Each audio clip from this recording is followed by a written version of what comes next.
I'm Don Tickhome. I'm the Senior Program Officer for the Rockwell Fund, and I'm joined by the rest of the Funder Responsiveness Task Force, which I think is our technical name. And that includes Cindy Alvarado, who's the Evaluation and Impact Program Officer at the Simmons Foundation, Nicole Moore-Creel, Program Officer at the Powell Foundation, Christy Cooper, Executive Director at the Robert and Janice McNair Foundation, Diana Zarzuelo, Senior Director of Community Philanthropy at the Greater Houston Community Foundation.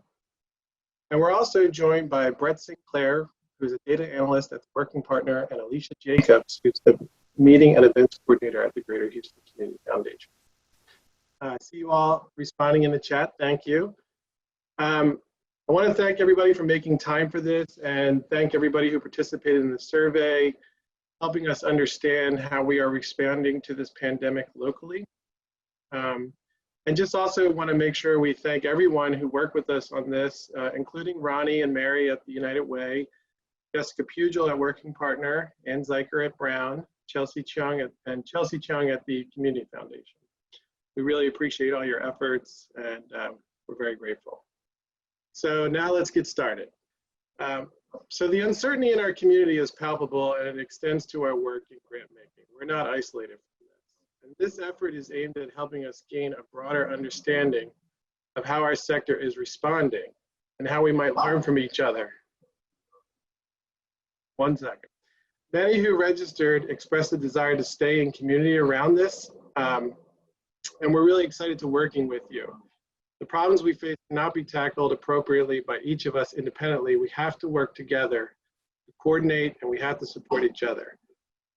So, we're looking to, I'm just going to turn it over because I got a need to mute, but go ahead and the next speaker can cue.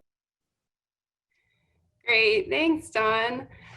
So good afternoon. My name is Nicole Moore-Creel, and I'm a program officer at the Powell Foundation.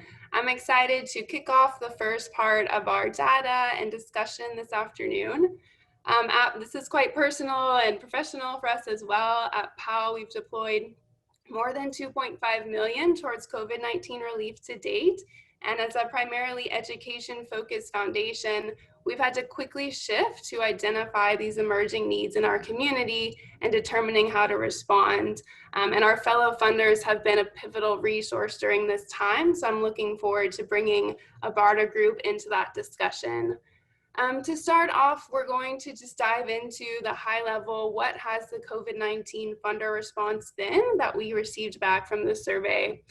And the registration poll that we included to register for the webinar, a lot of you expressed interest in local trends and how does Houston compare towards other places that are responding to the disaster, understanding the future direction of other funders and how we are adapting, and really being able to share these learnings with our nonprofit partners and consider how we as a collective group of funders are responding. So in our upcoming discussion, we'll have a chance to reflect on the 37 million that was deployed among Houston area funders between March and to the end of May.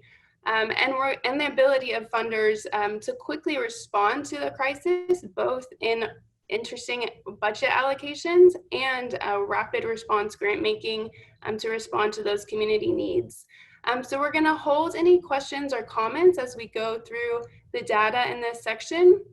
But as Don mentioned, please use the Q&A feature at the bottom of your screen to type in those questions so that we can refer to them during our discussion time.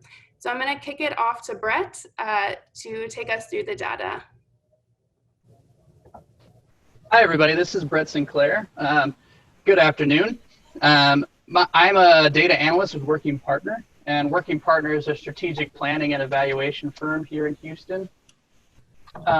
And so we were brought onto this project to provide some external evaluation support. And so we provided some support on data analysis as well as survey administration. And so today I'm going to be going over some of the findings. If you were in the first presentation, there will be a little bit of overlap, but we're going to dig a lot deeper into the data in today's session to support our conversations as we move forward through this.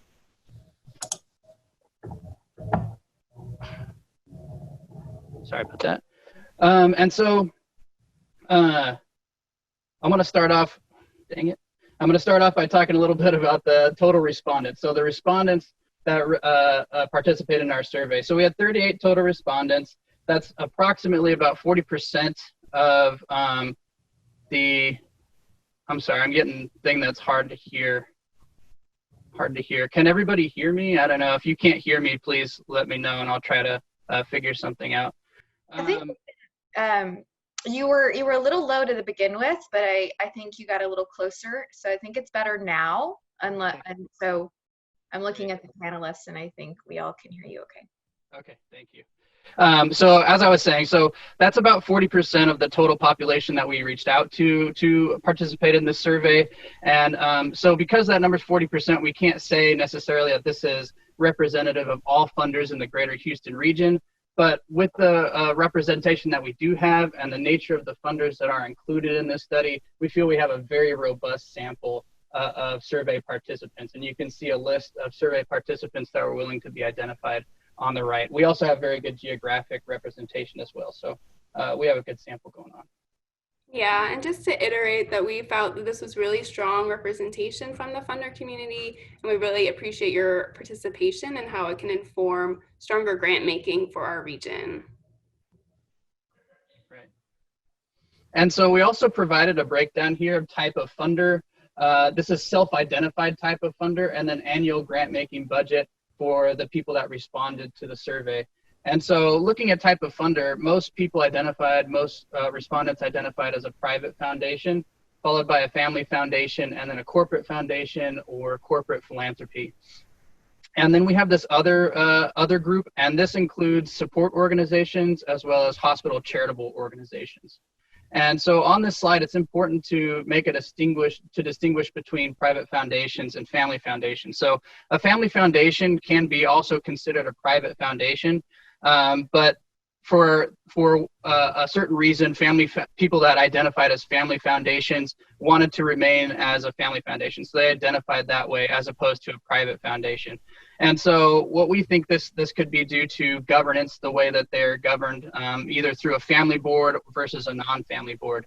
And it's important to make the distinction here because we did observe some trends in the data for people answering questions around COVID-related funding in private foundations versus those in family foundations.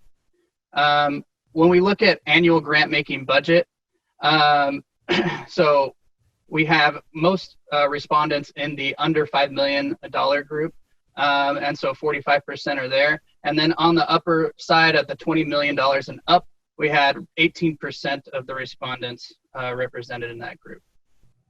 Yeah, and we thought that this was important to include just because, again, it shows a representation across many different types of funders and with many different types of budget. So it's great to get a better picture of how the community as a whole has responded.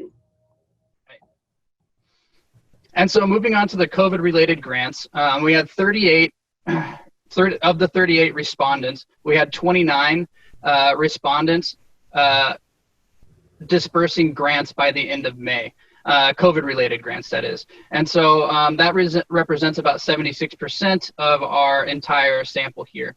And those 29 actually dispersed around $37 million in COVID-related grant funding by the end of May. And so this $37 million figure, one note that I want to make is that there was a lot of contribution. There was some contribution to collective funds like GHCF's COVID Recovery Fund and things of that nature. And so if somebody identified that they committed funds to those were removed from the $37 million to avoid duplication there, because we also had some contribution from those collective funds to understand money dispersed. And so we removed duplication by taking those out from the individual funders. And so when we look at the breakdown by total annual budget and then also type of funder, we can see, unsurprisingly, the majority of funds that were dispersed by organizations with a larger annual grant making budget. So $20 million and up represents 60% of the total funds dispersed by the end of May. And then looking by type of funder, this breakdown actually is very similar to the breakdown that we showed on the previous slide. with one major difference. The big difference here is that community foundations take up a much larger chunk, community foundations, intermediary funders, I should say, take up a much larger chunk of the pie, and family foundations a smaller chunk. And the reason for this is this represents dispersal, right? So this represents the monies dispersed. So it is important to note here that community foundations and intermediary funders receive their money from much different sources than other foundations, other funders that are included here. And so their contribution is based on the disbursement at that time. Yeah, and just to note, it's great to see the vast majority of funders have deployed funding, and just what a large amount was released in a short period of time. As Brett mentioned, this only goes through the end of May, and we expect that this amount across our community would only have continued to increase in June and July.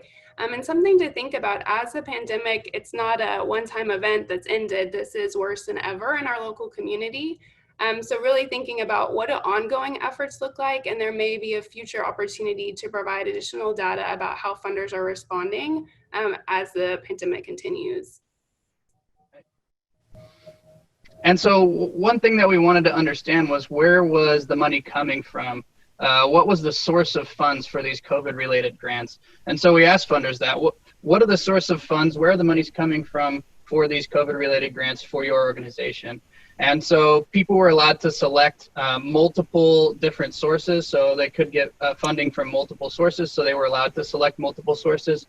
And what this chart represents is the percentage of our respondents that identified they were using a particular source to fund their COVID-related grants.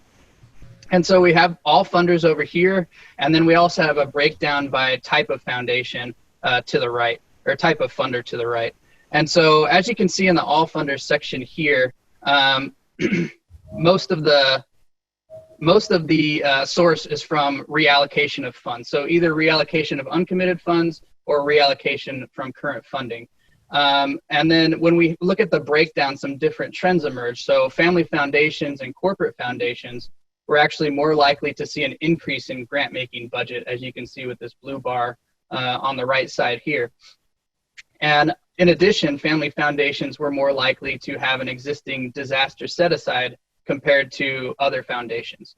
And so taken together, this may suggest that family foundations have more flexibility in their funding, or more agility to increase grant making budget in response to a disaster. And especially looking at this existing disaster set aside, this may be something that is worth further discussion, as we'll talk about a little bit later, as this may be a best practice for an area like Houston that's especially prone to disasters. Yeah, exactly, Brett. So yeah, we're going to dive into a little bit more about what is setting aside a disaster relief fund look like, and some of those trends within family and corporate foundations that were better able to increase their grant making budget in response. And just to pull in to speak to some of the national trends around this, so a survey that was done by Exponent Philanthropy shows that nationally, 79% of funders have responded to shift funding as a result of COVID-19. And within that group, foundations that had more than 10 million in assets, or those that had a larger staff of 3 or more, were more likely to change their funding approach. And that just speaks to the different capacity of different funders, but that overall, across the nation, funders are trying to respond and figure out what is the best long-term, short-term and long-term response to the crisis. And also nationally, 21% of funders are planning to increase their foundation's overall payout in response to COVID-19. 41% plan to give more over time, and 5% would actually increase their grant budgets in the current year in response. Okay, so apart from where funders were getting the source of their funds for COVID-related grants, we also wanted to understand more about the purpose of the grants, what the grants were being used for as they were dispersing them. And as you can see, so this chart actually represents the percentage of funders that said that their grants were used for a particular purpose. This isn't the amount of money, this is just the percentage of respondents that responded this way. And they could select multiple options in this, as well as they could be funding multiple things through their grants that they dispersed by the end of May. And so we can see that rapid response assistance is the overwhelming majority here. So 86% said that the purpose for sending funds out is for rapid response assistance, and this includes things like shelter, emergency financial assistance, and food distribution, things like that, which makes a lot of sense when you're talking about a crisis of this nature and funders responding to that crisis to meet those needs. In addition, there was a lot of funds dispersed for nonprofit stabilization and financial bridge for nonprofits, and also technology and equipment costs. So the financial bridge, there's a lot of pressure on nonprofits right now. They're being inundated with new people, and trying to serve those people has been very tough on them. So this type of bridge funding is very important for nonprofits in this time.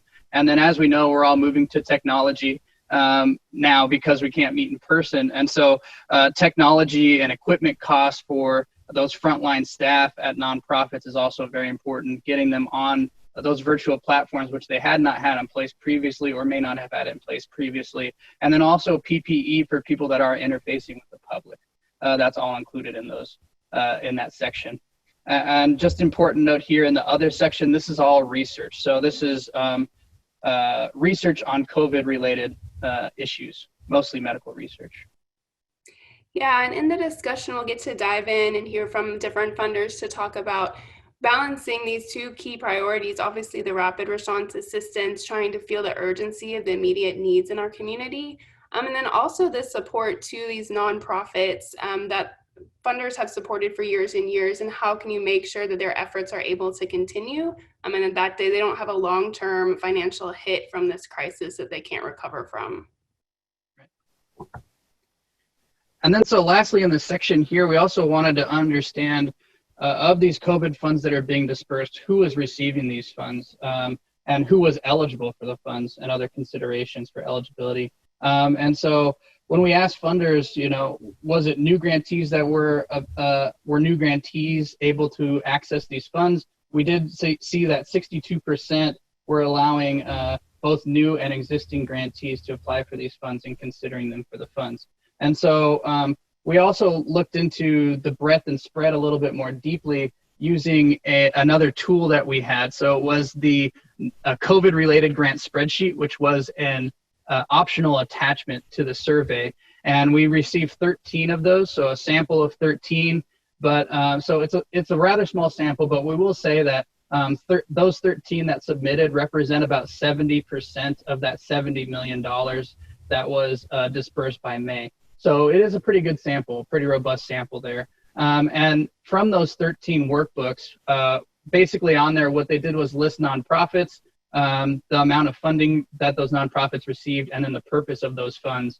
And so we saw that 298 unique nonprofits were funded through these 13 agencies, 13 funder organizations. And of those, 218 received funds from just one funder. So just over 73% received funds from one funder alone. 76 received funds from 2 to 4 funders, and then 4 received funds from 5 funders or more. And so that really represents, there's a lot, not a ton of overlap here. So there are a lot of people being funded by this money that was sent out in response to COVID. And then the final question that we were asking here was around postponing of non-COVID funding. We asked a question, do you plan to postpone decisions on non-COVID funding? And 26% said that they were actually postponing non-COVID funding decisions at this time. Great, so let's go ahead and move into a time for discussion. So 2 kind of big bubbles of food for thought. Over 36 million has been deployed across our region from March to the end of May. And like Brett was saying, 62% of these funders were open to supporting new grantees during this time. So 2 questions to consider. How did your organization approach a COVID-19 response, both through the budget allocation you were able to make for it in a quick process, and through the grant making and vetting of grantees? And what process did you use to quickly identify and evaluate these new grantees? So I'm going to first call on Ann Zeiker from the Brown Foundation to speak to their strategy around allocating funds and determining these grantees from her perspective. So Ann, go ahead and unmute yourself and share. Okay, great. Nicole, do I need to do something to make my video pop on, or We do you all do unfortunately that won't for be me? able to see your video, but we Oh, okay, hear your okay, voice no, loud and clear. So okay, thank you. no problem. Well, before I offer just a few brief comments, I want to really acknowledge and name that I don't actually, nothing that I'm about to say would I call a best practice. I think what I'll describe is a practice that we selected, which is very different than saying that this is a best practice in any respect. So I'll try to organize my brief comments. First, kind of more philosophically, how did we approach response? And then talk a little more about the mechanics, about the processes that we used. So from a philosophical perspective, the headline that we, I think, have really tried to anchor in, both as a staff and the family that we serve, is how to be the best version of who we are during times of crisis. And this is actually, I think, a similar line of thought that we're going to apply as we think about how we're also responding to the reckoning in our country around race and equity.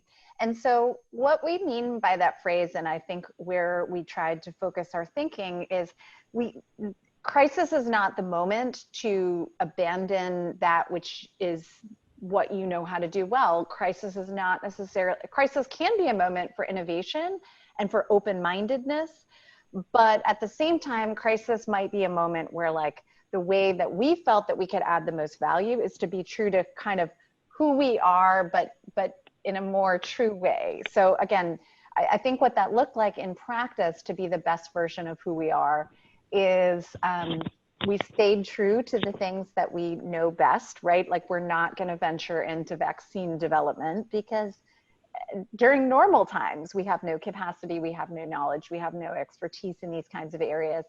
And so we really did rely on organizations that we've had a longstanding trust-based relationship with, because by doing so, I think it felt like there was a very high comfort in just giving unrestricted money and letting, like, knowing that there was trust in the organizations to disperse the unrestricted money in the way that they saw most fit. So, and I think part of our philosophical approach also, you know, I remember that when Christy Cooper presented on the Tuesday Grantmaker Forum call, you know, she did talk a little bit about the structural type, like whether you are a foundation where the donors are still living, which might have a more finite lifespan. You know, it's just it's a different mindset than for us as a perpetual foundation, you know, who thinks about things in a really long-term perspective.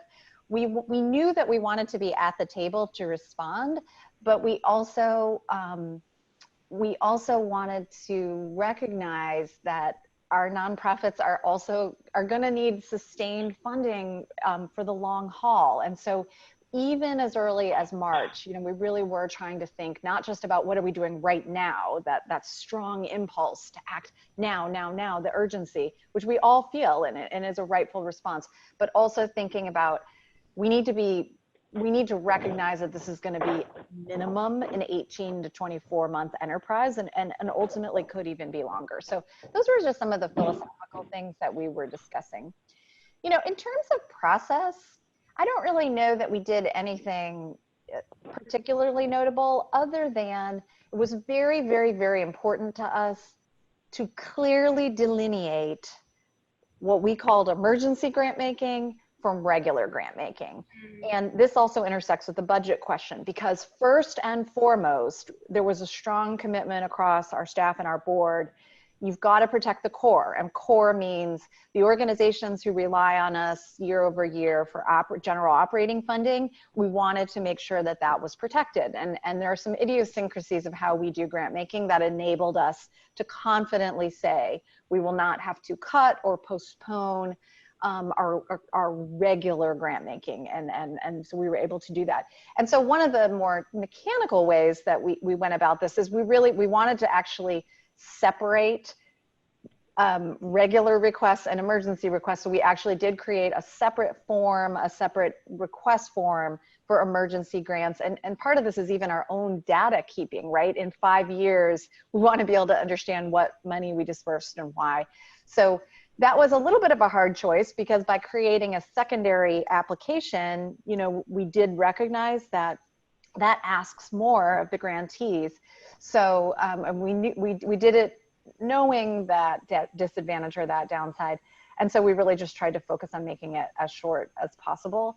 I mean, we didn't find that it did not appear that felt overly burdensome, but I think it should also be stated that, you know, our sample set does slightly trend and bias toward larger organizations who have more organizational capacity to handle those kinds of things. So we didn't, anyway. So those are, I mean, I could carry on, but those would be some of our big highlights. That's great. Thank you so much, Anne. Yeah, and I feel that where we ended up as PAL is actually, ended up wanting to do a separate cycle with designated support just for kind of COVID relief to our own grantees. I love that you speak to, staying true to who you are as a funder, even as you try to respond in the most thorough way possible. Mm-hmm. Let's go ahead and open it up. If there's anyone else, we don't have a lot of time left in this section, but I'd love to hear from any other funders, especially if we have any corporate funders on the line that maybe could speak to the process that they went through and maybe what they're thinking as the pandemic continues, how you're approaching that. So you can go ahead and raise your hand and make a brief remark, and Alicia will unmute you.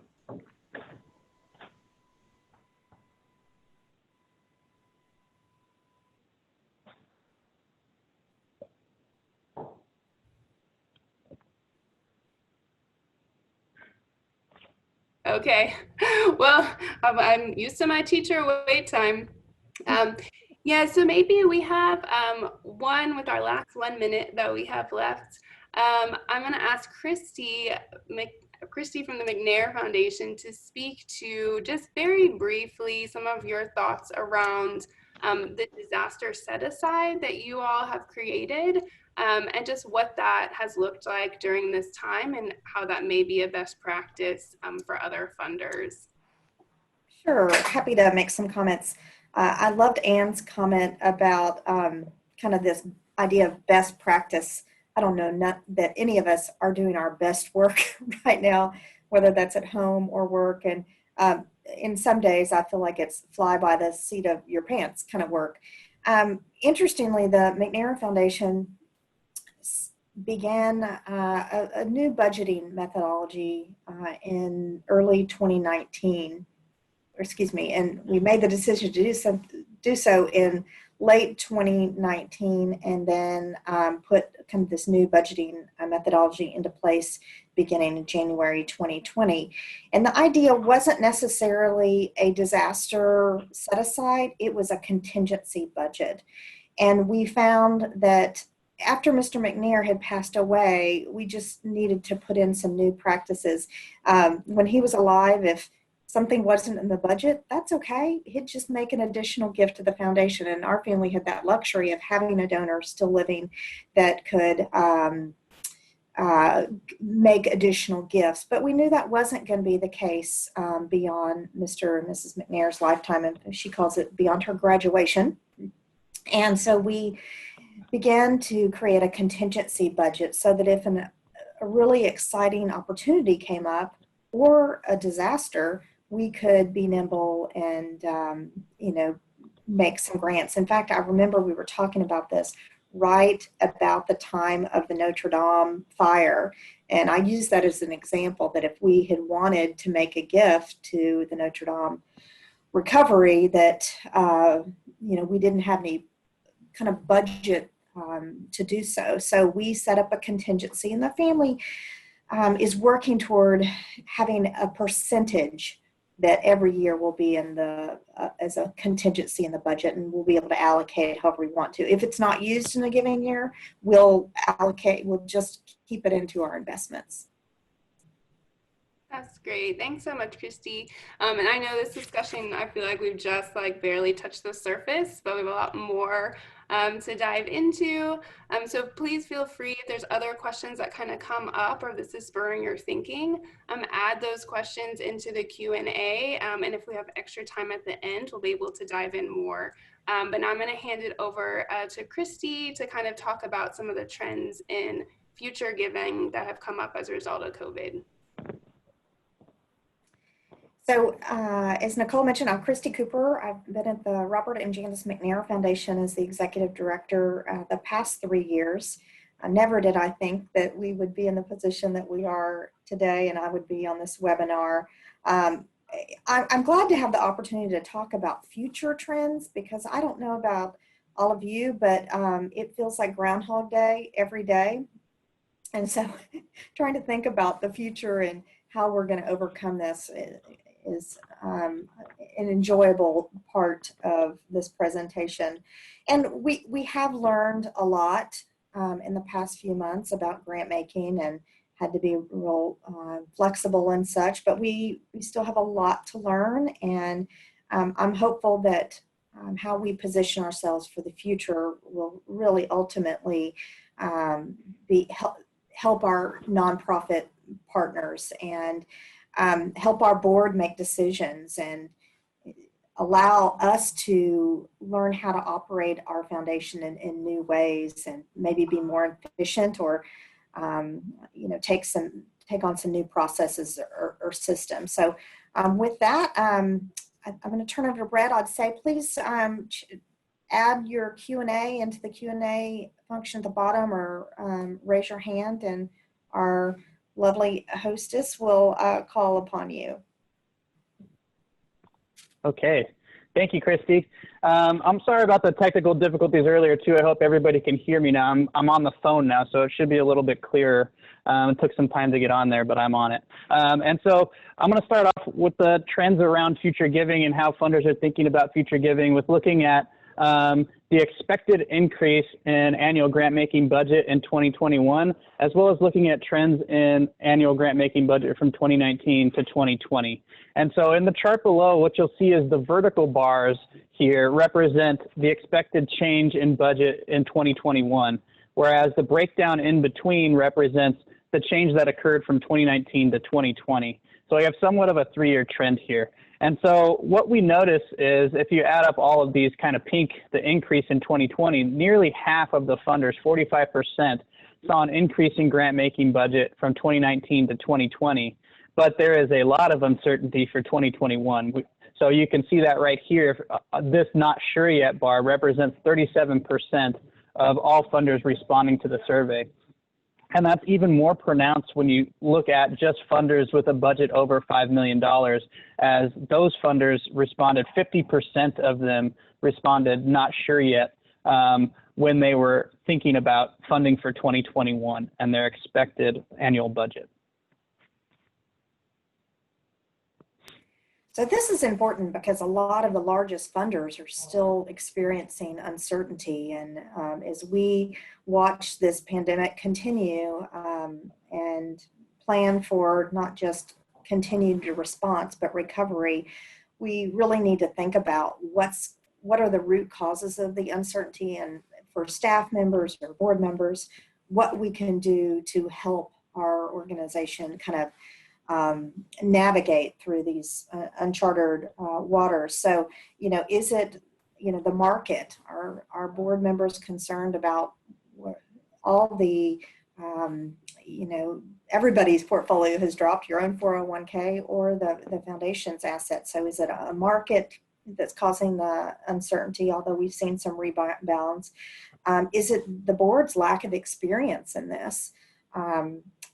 Also, we're in the middle of hurricane season in our region. Is there a concern that there could be another hurricane, and we need to be aware of that and be prepared that we might have to address kind of some real life-threatening damages to our area.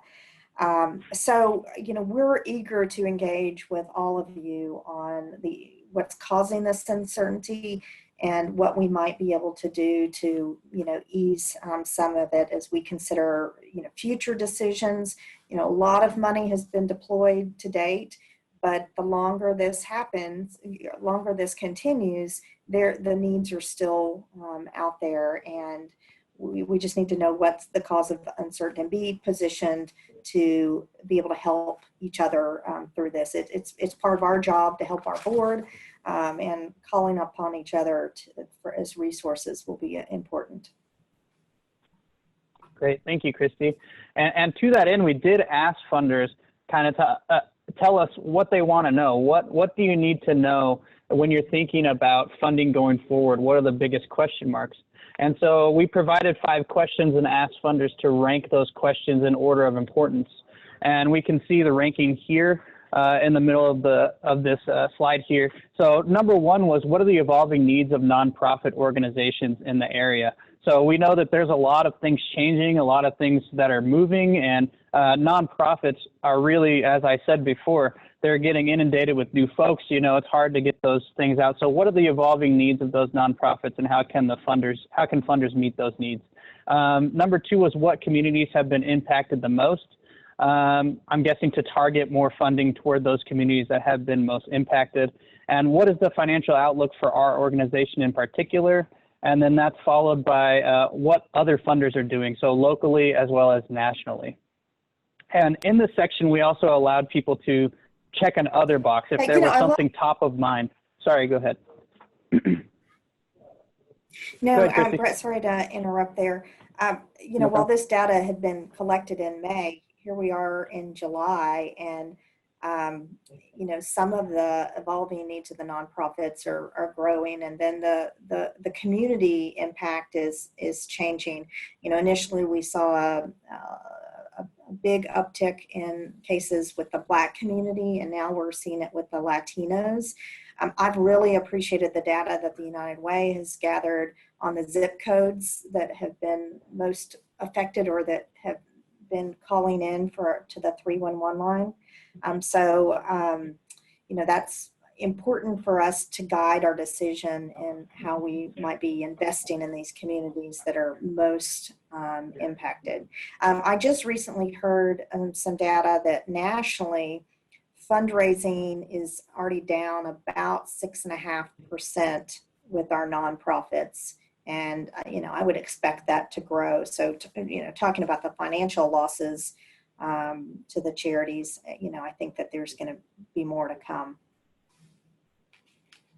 And we also talked about the different models that, these organizations have. So the comment about, higher education, I know I've learned a lot about their different revenues and where they come from. And I think it's other organizations, their financial models we need to be aware of and understand how they're being impacted through this. It's just been real enlightening for me to dig deep with some of these organizations. I've learned more about them than I thought I knew them well to begin with, but I think exploring more about their financial models is going to be important for us. Great, thanks, Kristen.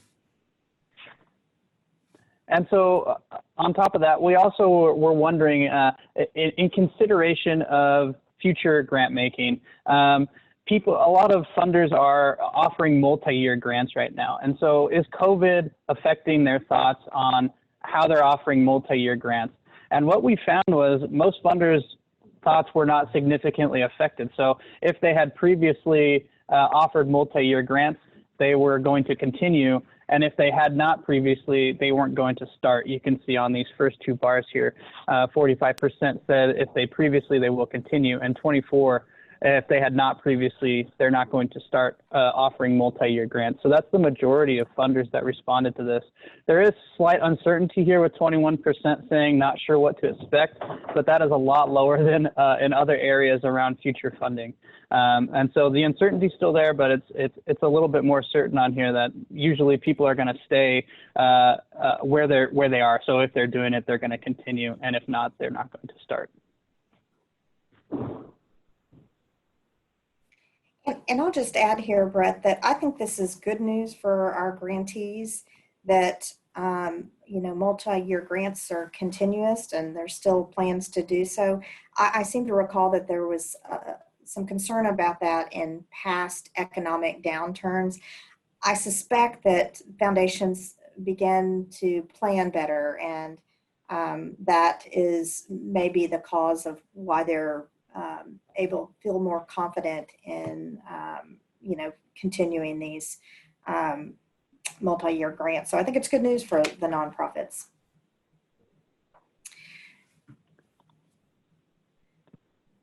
So, I think we've heard from Ann about continuing the commitments that they had already in place, and Powell, and that was just the grantees are going to be more confident in that, but there's still a lot to be learned here. And with the McNair Foundation, we have a large percentage of our portfolio are multi-year grants, and so I'd like to call upon Quinn Ann from the George Foundation to talk about how they have felt more confident honoring these multi-year commitments, and maybe give us some additional detail about how those board members have responded in the discussions. And Sure, thank you, Christy. Hello, everyone. Quinn Ann McMahon, Senior Program Officer with the George Foundation. So first off, just really want to acknowledge that, I recognize all foundations are very differently positioned, and that frankly, some of our peer grant makers are in a bit of pain right now. So, we at the George Foundation do feel really fortunate to have the opportunity to continue to pursue grant making during COVID, but also to continue our practice of awarding multi-year grants. So even before COVID, multi-year grant making was a deliberate part of our new strategic plan, which launched at the beginning of 2020. And the bigger picture piece of that plan was that over the next 5 years, we were going to commit to a 40% increase in payout over that time period to meet our mission. But the transition really to multi-year grant making was based on readings of philanthropic best practices, stakeholder input for sure, just the recognition that allowing our grantees to better project and plan for the future was important. So we are looking to transition up to half of our core grantee pool into multi-year opportunities. We base this on specific kind of invitation-only criteria, looking at strength of relationship, history of positive outcomes, and more. Once the pandemic hit, of course, we paused a little and put together a response strategy for deliberation with our board. And after assessing our financial position, we felt comfortable, not without risks, but comfortable that ongoing investments in multi-year grants would not negatively impact the foundation's long-term sustainability.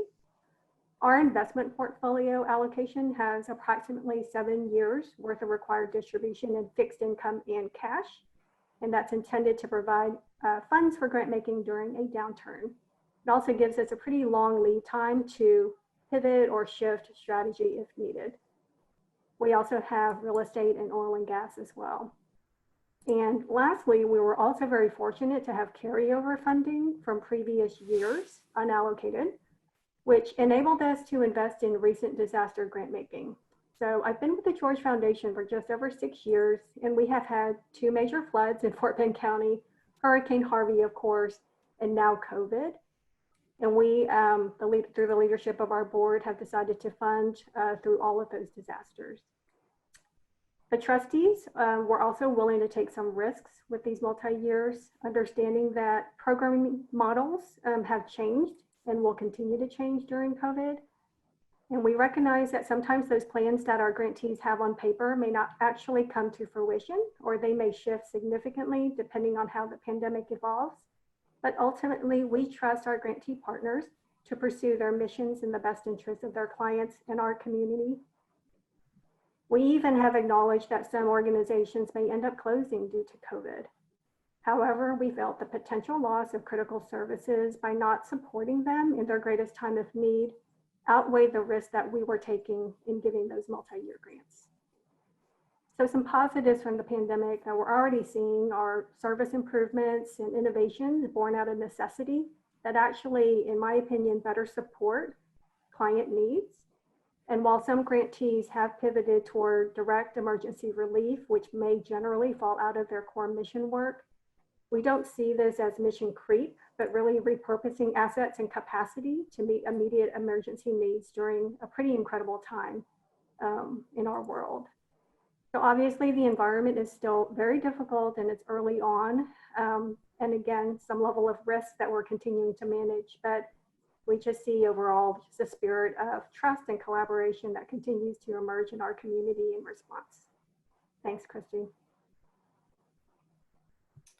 Thanks, Quinn Ann, and congratulations to your board for kind of staying the course and really responding in a favorable way to your existing grantees and supporting them, knowing that they're it may look different in the past. I think Carolyn Sabin had a question about the contingency that I mentioned at the McNair Foundation, so I'll go back and answer that if I can.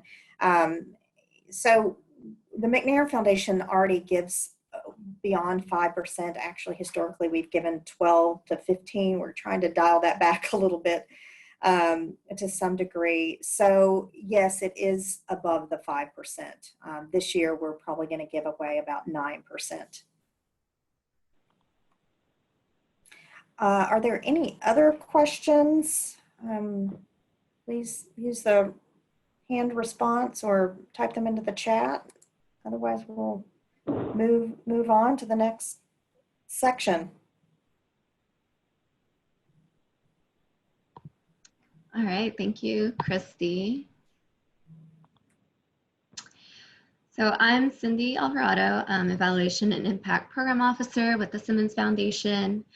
One of the main learnings we wanted to come from this survey is a sense of what funders are doing differently to respond to the pandemic. We're now going to dive deeper into how we fund during a crisis and what grant-making practices funders are streamlining or adapting in order to be nimble and responsive to grant partner and community needs. We'll also talk a little bit about how funders are currently communicating with nonprofit partners. There's a lot of information in these next few slides, so for that reason, we're going to be having discussion at the end of each slide rather than at the end of the section. As a reminder, there are two ways for you to participate. You can submit questions via the Q&A feature, or you can click raise hand and we will try to get in as much discussion as we can within the time allotted. With that, let's go to the next slide, Brett, please. Okay, great. Thanks, Cindy. As Cindy mentioned, we're looking at best practices here, practices that meet the needs of nonprofits and ease burden around this crisis. So the first one that we're looking at here is going to be around best practices to accelerate fund disbursement. And so throughout this section, what you're going to see is the percentage of respondents that responded that they're currently doing a practice, they're considering doing a practice, or they're not considering doing a practice. So those are the three bars that you see on the chart here.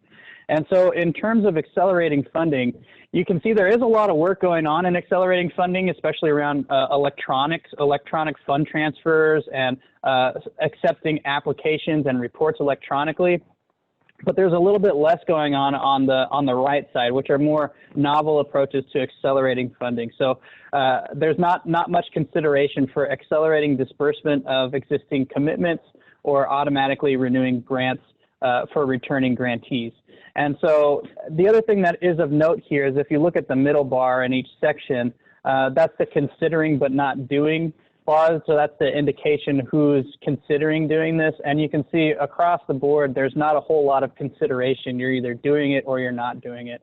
And so that's a little bit different compared to the other sections that we'll get into a little bit later. And so there's not a whole lot of consideration of these practices going forward. Yeah, thank you, Brett. And I think I would add that, you know, accelerating funding is a major way of moving resources into the community at a time in which we're seeing drastic cuts to nonprofits' earned revenue, to their fundraising with all the cancellation of events. And there was a national survey by the Center for Effective Philanthropy that found that nonprofits that rely on foundation funding are experiencing more stable funding right now than those relying more so on earned revenue or gifts from individual donors.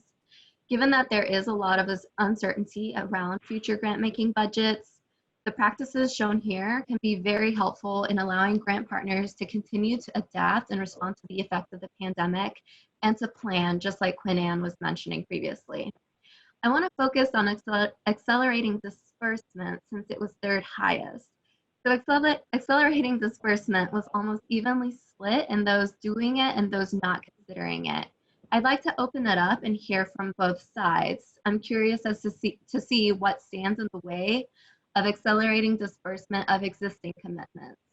So I know Rockwell Fund has done accelerated funding. Don, can you share a bit more about what this change process was like for you? Yeah, I mean, I'd like to say that it was very deliberate and well thought out, but it was well intentioned. And it happened that our second quarter meeting was really right after all heck broke loose. And so, you know, during hurricanes in the past, we didn't shake things up too much. We stayed focused on what we do because we knew that that would be taken away from someone if we had done that. But this situation is so much more intense. We felt like we had to do something. So we wrote down basically what our options were. What could we do to, you know, make things easier? And our trustees sort of embraced that right away because we are in the fortunate position of having pretty long-term relationships with most of our grantees. We don't have too much turnover. So we didn't have to do a lot of convincing. I'll stop there. Okay, thank you for that perspective, Don, and I'm glad y'all were able to respond to that. So I'd also like to hear from Christy, because I know you've also been thinking about this, and I'd love to hear your insight into the challenges around accelerating disbursement at the McNair Foundation. Yeah, you know, we did not have a process in place to do ACH payments or wire transfers, but we quickly were able to do so. But it required a lot of communication with our Treasury Department and our accounting, and we're still trying to figure that out for record keeping processes. So I'd say, you know, it hasn't been perfect, but we've all really been putting our best effort forward. Additionally, you know, we've had to get the CFOs involved at our nonprofit sometimes when we've been trying to get this banking information. I was surprised that some of our nonprofit partners were like, well, why do you need our banking information? And that they needed permission for their CFO to share it with me. And I'm like, I'm just trying to, you know, pay you. But so it wasn't readily available from our nonprofit partners. And our Treasury Department had a great idea, I thought, is, you know, maybe having a standard, you know, form or something on their letterhead where they can share it with us so that we know that it's, you know, accurate.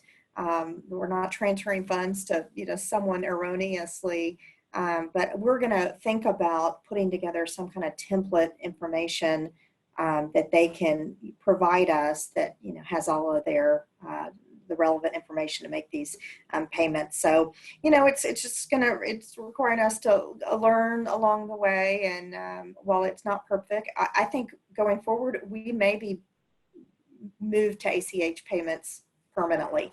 I was a little nervous when our accounting folks talked about doing this a year ago. I'm like, no, I like to give them a physical check with a letter that goes to it. But it's turned out just fine.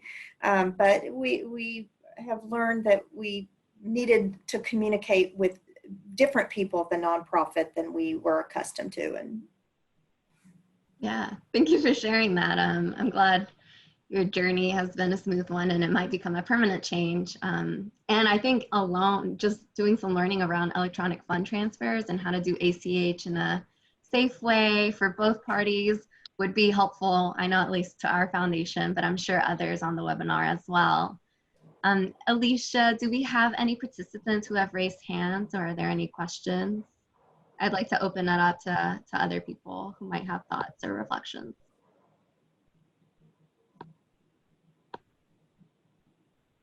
Okay.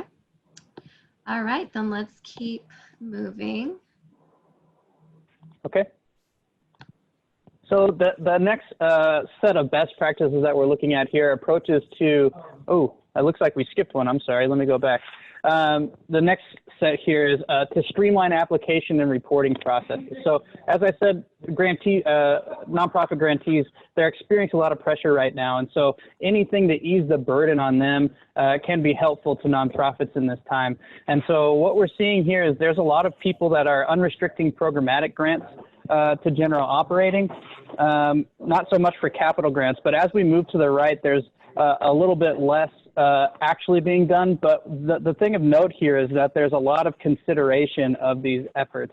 So people are considering them, they just haven't been able to get over the hump and actually implement these sorts of changes yet. And so this is a major change from what we saw in accelerating funding, where there was not a whole lot of consideration of those practices. But as far as grant no questions asked extensions and no questions asked reporting extensions, a lot of people are thinking about doing that here. As far as waiving application requirements and things of that nature, there's not a whole lot of consideration there, but there is a lot going on around granting extensions.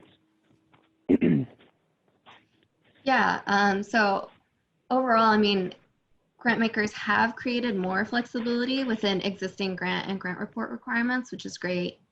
And give me a second. Yeah, so as Brett mentioned, there were considerably higher percentages of those that were considering implementing a practice. It seems that people were most curious about doing grant and grant report extensions. And so I wanted to open it up to discussion from the group, because I know we have 50 participants on this webinar, and I'm sure all of you have questions. What questions do you have? It can be about the grant extension or grant report extension or any of the items on this graph. And how can we help facilitate movement? And I'll actually start with one of the questions I had as I saw this. So for example, for the grant report extension, are people doing it on a case-by-case or a as requested basis, or are people proactively extending or even waiving the reporting requirements? Would anyone like to share what they're doing? Cindy, I'll just say that Rockwell has granted no questions asked extensions and for reporting and been very, very lenient on applications that we have taken in terms of time frame. And I've personally been a little surprised at how many folks have taken us up on that. I actually thought that wouldn't actually be utilized too much. I think it maybe it's some bias, like thinking like, oh, it's not that hard to do a grant report, especially ours, which ours is only really like 2 pages. And as evidence of maybe the usefulness of it, I would say we've had, about 20% take us up on it. Yeah, that's really great to hear.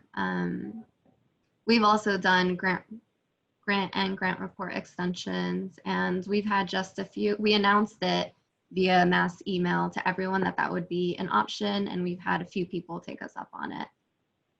Is there anyone else that wants to share their experience or any questions they have about these grant making practices? We really want this to be an interactive webinar, so we'd love to hear your questions and your thoughts. Cindy, we have a question from Quinn Ann about how long an extension period funders are offering when they give that extension. So maybe you and Don can respond to that. On our side, I mean, we're kind of very unique on this side, but I'm also kind of in the mix of like reporting to some funders and also being the funder who is requesting reporting. So it's kind of interesting. We're seeing it's more case by case, and that nonprofits feel some risk involved or some discomfort asking for extension. So we've proactively communicated through the joint fund with United Way that we understand that there's quite a bit of stress, especially as the county fund, came online after and layered funding and responsibility onto our nonprofit partners during a very accelerated time period. So we sort of did the same thing about proactively communicating that and putting it as an option, but also, being transparent that as a joint fund, we are also held accountable to a broad range of stakeholders and need to be reporting back to how the fund dollars are being used and their kind of results. So trying to find them. Yeah, thank you for sharing that, Diana. And yeah, Quinn Ann, thank you for your question. I see it. So that's a great question. For us, I think the standard has been 12 months. At least that's what people have asked for as well. So that's what we've given.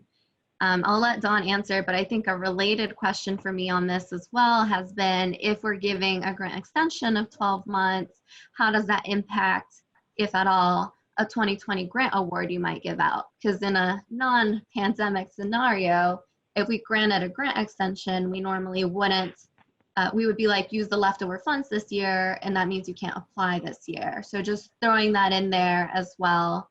Dawn, how have you dealt with it at your foundation?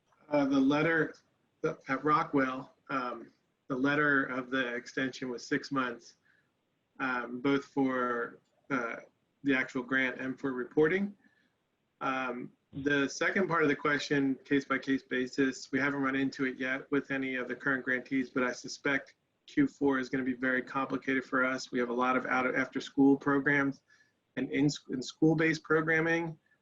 And frankly, I could use community around that because I feel like we're entering an uncharted territory with, like, well, what do we do in a scenario where, they have a lot of employees, but they're only providing 40% of the service, and we are struggling with that internally, trying to forecast for that. Yeah, thank you for bringing that up. I mean, I think these questions at surface value may seem like, oh, that's pretty easy, just grant an extension, but there's obviously a lot of nuance that goes into it, and everyone's context is so different that I agree. I think discussion around this would be really helpful to a lot of people on the call today. Let's keep moving. Thank you, Alicia. Okay, so the last section here around practices is all about communication practices. So in times of disaster, communication is especially key. And so what we wanted to do was understand what sort of practices people were using to communicate with nonprofits in this time and communicate in general, And so what we found was that most grantees, most funders were making personal check-in calls. So they were taking personal approaches to communication as opposed to mass approaches to communication. So you can see that a lot of funders were using making personal phone calls, and they're currently doing that. And there's far less going on as far as means of mass communication, hosting webinars, hosting Q&A sessions, or even updating websites, things of that nature. And so this was interesting because a lot of the things in the mass communication section are pretty accessible and don't require a whole lot of resource to get to that point to host a webinar or a Q&A session. And so it does suggest that maybe there are some other barriers to these types of communication, which would be more beneficial to get the message out to more people. Yeah, thank you. I think with this data slide here, we are seeing breadth of practices and not necessarily depth. So while 79% are making those personal check-in calls, that may not mean that you're necessarily reaching every single nonprofit partner. And we've heard on the last few grant makers forum calls concern about foundation staff capacity to be able to do these personal and individual check-ins with nonprofit partners. So it was really interesting to see how the data played out here. I think one of the major findings of the white paper that led to the survey was nonprofits' need for timely, relevant communication from funders. So while the personal touch is nice, being able to quickly access information is also crucial. And we recognize that foundation capacity differs. I mean, my inbox is flooded, and I'm sure some nonprofit partners do not appreciate my untimely responses, which is why, right, we have email and listservs.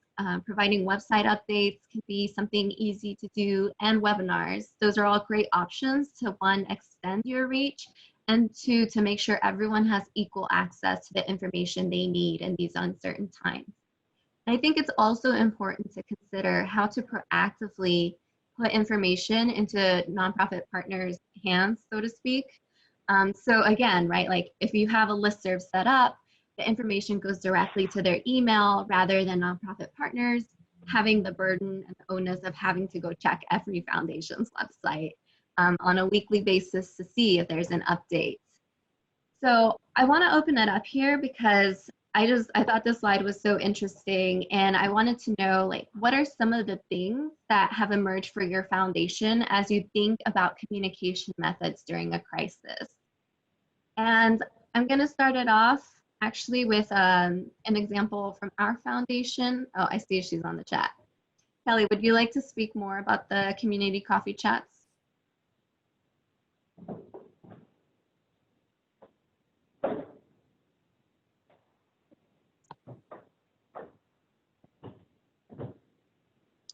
Yeah, we started, I guess, about a year or so ago after attending a conference, our monthly coffee chats, which is an opportunity for us to just be in community with partners. And so we've really tried to make sure we're spreading the word this year. Our coffee chats are usually held on the third Friday from 9 to noon. We moved them to Zoom. There's no agenda, there's no requirement to come. Folks can come in and out as they are interested. You don't have to be a grant partner. We've also made it available that if folks want to have a kind of private one-on-one conversation with program staff, that we can go into a breakout room. So it's just been a way for us to maintain communication with folks, to answer folks' questions about our budget, about new folks coming into the pipeline, about just needs or concerns that they're having that they're able to problem solve with each other. We've also done some kind of meditation and breathing work. We've talked about podcasts. So it's really, again, intended to build community and not be a formal process, so that we can all see each other's humanity in the work.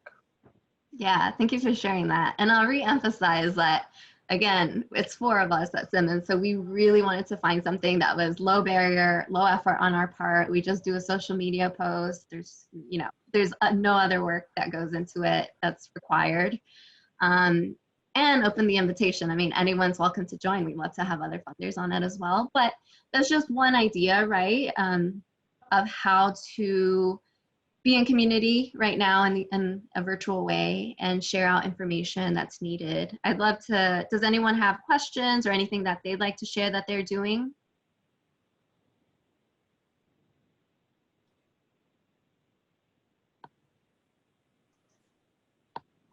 I can speak up, but tell me to shut up if you need me to. Like, one thing that I think that we seem to have is like not just like not a really fancy mass communication, but we've just taken all of our grantees and their communication, their contacts, and made an Outlook list. And every quarter we're just communicating updates to them. I mean, it's not perfect. It's definitely not fancy, but I think it gets the job done, and it's low labor. It doesn't take a lot of time, and it seems to really clear up a lot of ambiguity. Yeah, thank you. I mean, again, we're seeing a trend here, right? Like low labor, it doesn't have to be beautiful. We don't have a comms department. I don't know how many foundations do. If you do, I envy you. But just being creative in a way that you can send out basic information to grant partners would be really appreciated during this time, I'm sure. Yeah, Sydney, I can jump in as well. I do think the pandemic has pushed PAL to use our website as a means. And actually, I looked at the example from Quinn Ann at the George Foundation of these announcement section. It was on one of our grant makers calls. So now we have a section for announcements on our website to get information to grantees, and also have the listserv to make sure that the information is flowing through. because with an average of 120 grantees a year, as much as we offered to kind of have those one-on-one phone calls, the capacity of our team to actually do that with everyone and be responsive has been challenging. And that was part of also what prompted us to do a specific round of funding specifically to our grantees, and with an abbreviated kind of short application, but it was also just a way to get updates and information on what are you experiencing during this time, and then we could actually respond with funding through that specific cycle.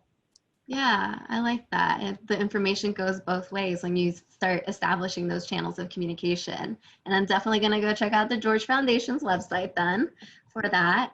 So I love it. I mean, it's creative, and I think if we all had some conversations around this, I think we would come up with some really cool stuff. All righty, moving on to the next slide. All right. And so as a follow-up to these questions around use of practices, we wanted to understand folks that weren't implementing these certain practices, what were the barriers to those? What were the challenges they were experiencing? And so we had 31 of the 38 respondents say that they weren't implementing a certain practice. And of those, 14 responded to this question around barriers that they're experiencing. And so of those 14, 57% said that the need for that particular practice was not identified by their grantees. And then 43% said there was uncertainty about the future. So we know there is uncertainty about the future, and this was causing barriers to them implementing these certain practices. And then lastly, some also cited lack of time. They didn't have enough time to efficiently or effectively implement these things as this crisis emerged, lack of resources to do this type of thing, or just lack of consensus among decision makers within their organization to decide to implement these sort of practices. Yeah, thanks, Brett. So I found it very interesting that first statistic, about 57% said the need had not been identified by grantees. And I think it's really important to dig deeper here. So first, right, I think we should think about intentionality. Are we being intentional in asking for feedback from our grant partners? And adding to that, right, like, are we asking for that feedback proactively before we're making the decision that would impact our grant partners? And again, we're philanthropy. I think it's important to look at trust and power dynamics because they're very real. And so naming them is one thing, but it may be the case that grant partners are not comfortable speaking up, especially if feedback is not a regular practice or it's not regularly solicited. I think we all know that this is a very high stakes time, and our nonprofit partners are even less so in a position to potentially jeopardize their funding relationships. For those that stated uncertainty about the future, it can be difficult to act when we don't have all the information we need. But if we're clear about our values as institutions and we prioritize the community and our grant partners, if we listen, learn, and respond to them, then I think we're more likely to move in a positive direction. And we recognize, right, that we may not get it right the first time or at all, but the commitment is to continue refining our grant making practices. And for those citing more time and resources, again, foundation capacity is a real thing, and managing consensus among decision makers is not easy. And that is why we hope that this conversation and future conversations are helpful to you in learning, exploring, and navigating potential changes at your foundation. With that, I'll turn it over to Diana Sarsuela. Great. Thanks, Cindy. Starting my video. Thank you. Thanks, everyone. So we're sort of coming to the close and the open space for any last comments or questions. I did want to invite Mary Vasquez, my partner in crime from the United Way. Over the last 4 months, we've intensely been working together with on the Greater Houston COVID-19 Recovery Fund, but we've actually been working together for 3 years because of Harvey. And I think everybody knows, my name is Diana Zarzuelo. I've been at the Greater Houston Community Foundation for about 1.5 years, and I'm very new to philanthropy. And the Greater Houston Community Foundation in particular is a specific place, a different kind of philanthropy. And I've loved really getting to listen and learn from the folks that I have been able to connect with, I haven't been able to do that as much as I would have liked before another disaster, now a pandemic and an economic crisis hit us. But I think through my involvement in Harvey as a grantee and a nonprofit partner, and now at the Community Foundation supporting the grant making, you know, we've reflected quite a bit since Harvey on philanthropic response. And we've done that through the Harris County Long-Term Recovery Committee Steering Committee group, you know, which is, you know, a body of 100 plus nonprofit partners that get together monthly on disaster-related topics to kind of strengthen our network and resiliency building. And, you know, we've also gotten great information through this funder survey that really makes clear that, you know, the philanthropic community does want to ground decision-making in what they hear from the from our nonprofit partners, does want to ground decision-making in community needs, which I think is great. And it's sort of a question about how do we do that? How do we do that effectively? And I think some of what the task force has really struggled with or questioned is there's this great opportunity, we think, to share information and you know, share best practices or emerging practices, even, you know, just being honest about what we're trying and how it's going, and in addition to local trends and how does Houston compare to other places related to disasters. That was one of the you know, key themes from people, from registrants, as you all RSVP'd and kind of wrote about your curiosities. People want to hear that information and that sharing. We also got information from the registration process that people want to share learnings and listenings from nonprofit partners. So, you know, the coffee chat idea, I knew about that, but I hadn't remembered. And so I want to join those things and leverage that opportunity, because that's already a space that's created, and that way we can continue to learn and kind of ground ourselves in what we're hearing from our nonprofit partners.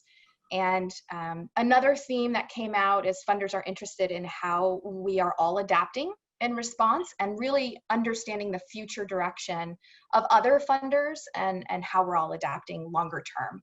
I think Ronnie had a great question in the chat about you know, from what she's gathering, nonprofit partners are feeling okay for 2020. They've mitigated, you know, to the extent possible, the financial impact this year, but what does next year look like? So I think from all of that, we have great ideas, and it's sort of a question about what is the appetite.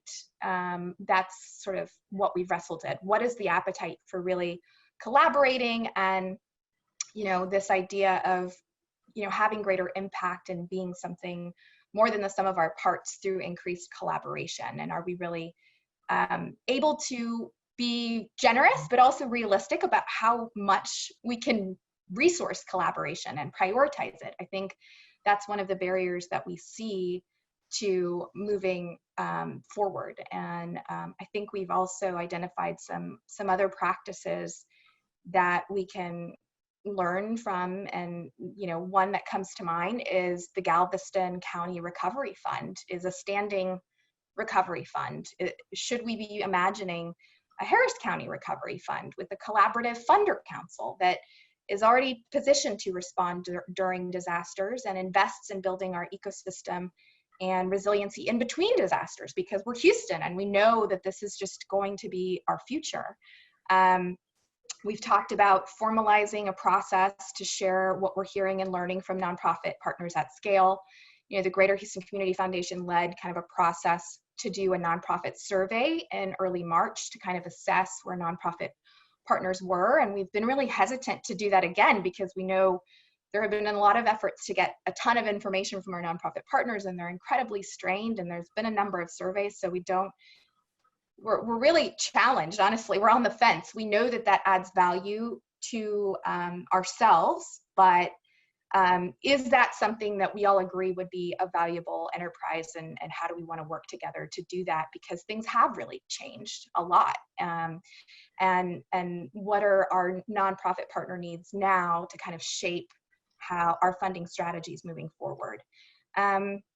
We've talked about developing a common application like our colleagues in Dallas apparently have done to reduce the burden on our nonprofit partners, particularly in times of disaster. So again, I guess no shortage of good ideas. It's more, is there appetite? Is there a desire? Do we think this would be valuable? And I wanted to ask Mary just to quickly chime in, since she's seen disasters for two decades and has been in the mix, but also on the funder side of things too. Thank Mary? you, Dana. So we have struggled with this issue for some time, and I so appreciate this funder community coming together to engage in new ideas and to talk about how everyone is responding and what we can do collectively and individually for future disasters. I so appreciate John's comment about we have to plan for disaster while we are in a disaster. And especially we find that's the case with smaller disasters like a tropical storm Imelda, where there is less opportunity to fundraise than a larger scale disaster. And so we know that we really have to come together during those smaller disasters to try to couple together resources to meet the needs of the community. But for related to COVID, we are deeply concerned about the escalating need in our community. Through our 211 Texas United Way helpline, we have answered in the first 6 months of this year 750,000 inquiries for assistance from a broader service area. It's the area that we answer for, which is about 33 counties during the day. But for our 4-county service area, we know that we've answered 134,000 calls that have specifically stated that the needs are related to COVID.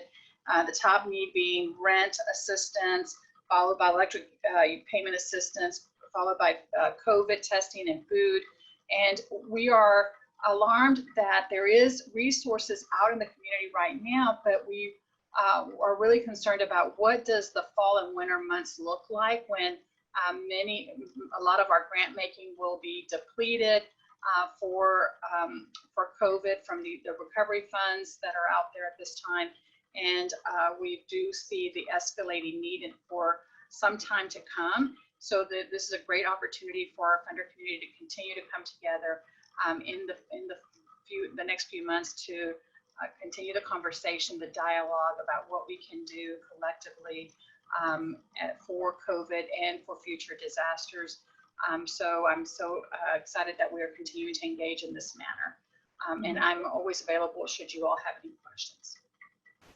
Thanks, Mary. I think as a ragtag team of volunteers, we're really obviously committed to supporting all of us, and but we also want to be responsive to what you all think would be valuable. So we don't want to be kind of directive or prescriptive of what we kind of take on next, if you will. So I guess with that, welcome now in the few minutes we have any feedback, any comments, any ideas, or where you think the most value would be in terms of the next key step, because we're all just kind of figuring out what we think would be valuable to us. So with that, anyone want to kind of chime in either through the Q&A or the chat, or kind of unmute themselves for any reactions before we close? And a reminder that if you want to submit something anonymously, you can do so through the Q&A feature. So please share your thoughts.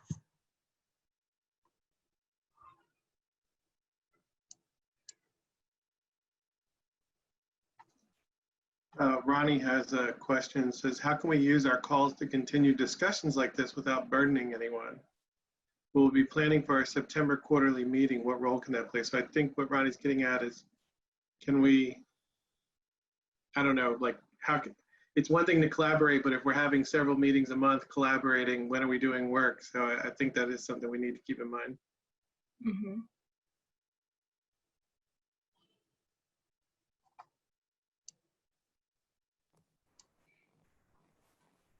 was just wondering if, there's some key topics that have come out of this. One of the ones that I spoke about was uncertainty. Maybe on some of our future calls, could we have kind of that as an agenda item where we kind of have some dialogue, almost and maybe some workshop around, what's causing your foundation the uncertainty, and what are people doing to overcome it? And maybe we take some topics and kind of dive in, send out a agenda ahead of time so those people that are really interested in that kind of dialogue could make plans to participate. And I don't know, we've posed so many questions through this, and there's got to be answers out there that we can find amongst ourselves, and but facilitating that dialogue, I think, is an important next step, and take the data and do something with it. Mm-hmm.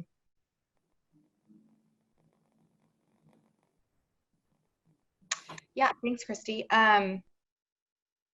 I do think there is an opportunity to kind of enhance, as Ronnie is suggesting, what we're already doing, and like you say, Christy, kind of better facilitate that maybe next conversation or dialogue, and scope it based on what we've heard so far in terms of key interests. I think that's definitely doable. Does anybody have any reactions to another nonprofit survey? So one of the things that I have been asked, at least by 5 different people, is sort of, when is the next survey coming for our nonprofit partners? And I've really kind of been gently just saying, I'm not sure we can do that. And I also feel like we owe our nonprofit partners some data. Like, I hope that we are all comfortable kind of sharing, this summary.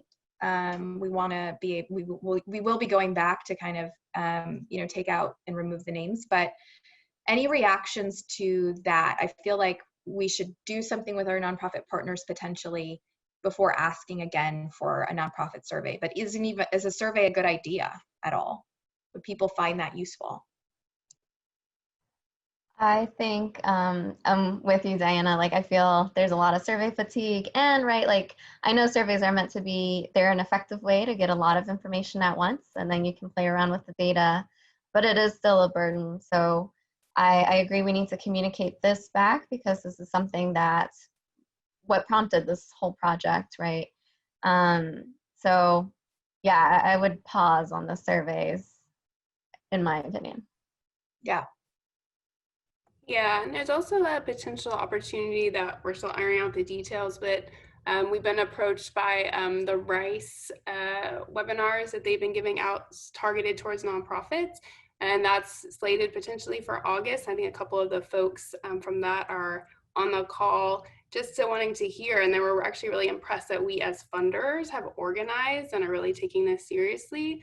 So I think definitely a strong next step is to actually share this back to the nonprofits and get some of their reaction, just to better inform how we as a funder community can continue to invest and support them in this time. Yeah, great. Okay, well, thank you everyone for joining us. We're 1 minute over, so we were eager to try to get some dialogue and comments, but we did get some through the chat. So thanks, Caroline and Anne, and others who chimed in that way. We really appreciate everyone who took the survey to provide kind of some insight into what's going on. We will meet as a task force and kind of circle back and work with Ronnie as well around how we can bring some of the what we did here would be useful to life through our regular meetings. So we appreciate all of you, and I think that's it. We're gonna wrap. Did I miss anything, Dawn? Thank you. Okay, all right. Bye everyone, have a wonderful afternoon.